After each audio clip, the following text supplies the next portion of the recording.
Welcome to Speech Help for Kids.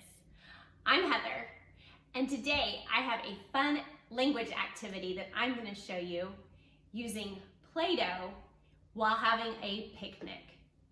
So if you haven't already, subscribe to my channel so you don't miss out on future videos.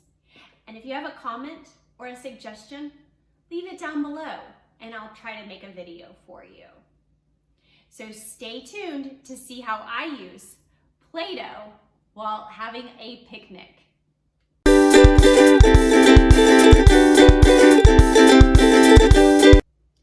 All right, let's get started.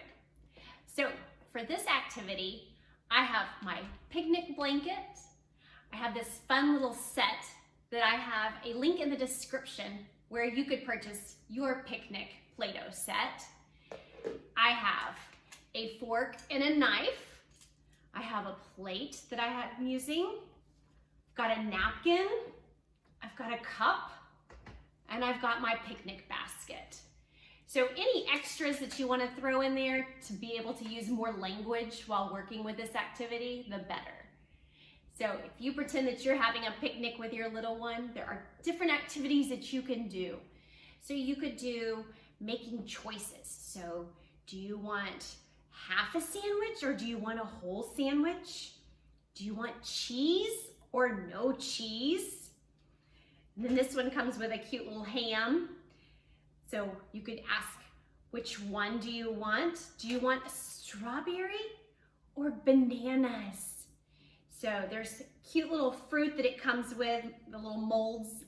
It's got a cute little cookie one as well as the fruit and the sandwiches and the cheese. You can work on different verbs. So you could work on cutting, you can work on eating, you can work on lots of different things with this activity. This is just such a fun little one. Of course, kids love Play-Doh. It's great for sensory, and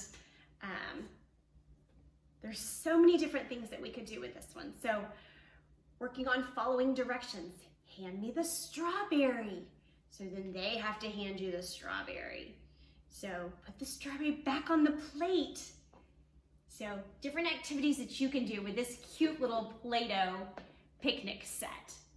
So thanks for watching today. If you have any comments or suggestions for future videos, leave them down below and I'll try to make a video for you. Bye-bye.